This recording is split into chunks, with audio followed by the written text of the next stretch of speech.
I'm back, guys, but if you can tell, strep throat got the worst of me. Yep, sorry that I've been gone for 11 days. Ugh. But anyways, I'm back. I should be back. Yeah. But anyways, here is Aizawa. Sorry if it's quick, because my throat's still a little bad, but I think I can make it. You had been married to Shoto Aizawa for almost 10 years.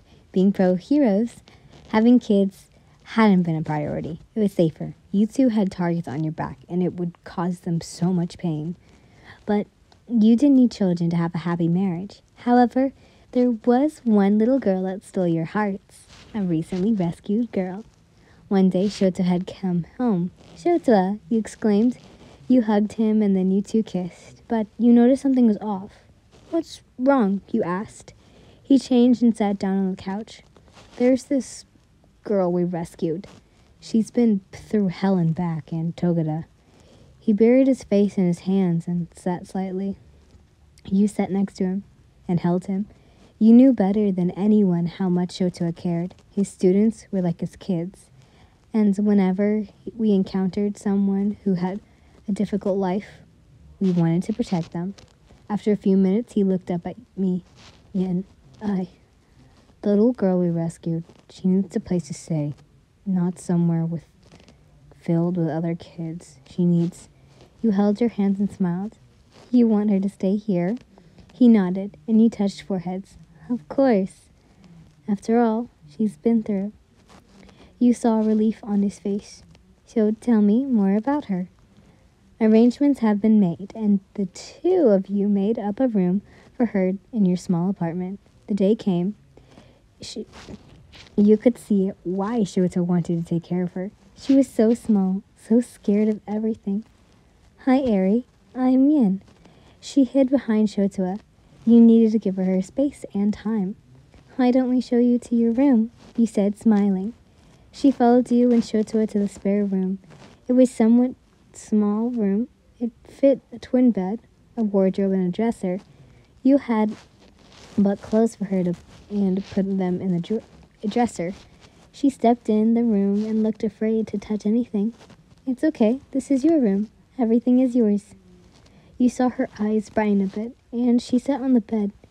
You picked up pajamas for her because she was still wearing the clothes the hospital gave her. "You can change into these if you want. We're going to have dinner soon, if that's all right." She nodded and stared at the clothes. You and Shoto exited the room. "It'll take her a while to warm up to you," he said. You nodded and went to make curry for dinner. She came out shortly after you finished. "Hi, Eri. I made some curry. I can make something else for you if you want." She sat down and stared at her food. You and Shoto finished, and she just still stared. "You don't have to eat if you don't want to," Shoto said. She nodded and whispered a sorry. She went back to her room. You looked at the cold, untouched food and felt a pang in your heart. You felt a hand on your shoulder. "Don't worry. I'll try to get her to eat." You turned and hugged him. I want her to be happy. I want her to have a normal life." You got up around 1 in the morning to get water. You were quiet because it's Shoto's rare night off. You walked into the kitchen and saw Eri. Eri?" She turned around with a terrified look. I'm sorry. I didn't mean to scare you," she said. She relaxed a bit and stood there. "Are you hungry? I know you didn't eat anything." You heard her stomach growl and she nodded. "Do you need anything special you want to eat?" She shook her head. You thought about what to make her. When you were a kid, you liked omichi, so that's what you made. Eri watched you from your kitchen table. You finished, and it made a smiley face with ketchup. You sat it down and gave her a glass of water. "It's ochimiri. I loved this when I was your age. I just made it for you." You smiled. She looked at you, then the food. She picked up the fork and took a bite. She chewed, and her eyes lit up. Then she started crying. Are you okay?" you asked. She nodded. Oh my God. It's good," she cried. You put your hand on top of hers, and she continued to eat and cry. When she was done, you took a handkerchief and wiped away her tears. "Why are you so nice to me? I caused everyone trouble." She cried.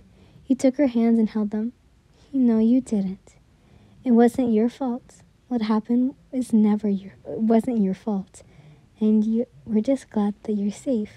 That's all that matters. You smiled. She cried, but you held her. She tried to smile at you, but she couldn't, though the thought was enough. Sometime later, it was time for the culture festival. You got her dressed for the culture festival at UA. You couldn't spend all day with her because you had a patrol around. You would see her sometimes and play a few games. Then came the concert that 1A was putting on. You stood next to Miro and Eri. The concert began. It was so good. You saw Midoriya perform and you looked at Eri. She threw her hands up and laughed. Actually laughing. It made you incredibly happy. Togeda looked at you and you both began to cry from pure happiness. She finally smiled. On the way back, she was gushing about the performance. You put her to bed and went to your bedroom. I'm glad she had fun. She's actually smiling, you said, and you cuddled up to your husband. He hummed, and you laid there. Hey, Shotoa, you know how we both love Eri. You asked. You want to adopt her? He asked. Yeah, I really do. Funny, I was going to ask you the same thing. He said. You jolted up and looked at him. Really? Really. We'll be a great family. You both giggled.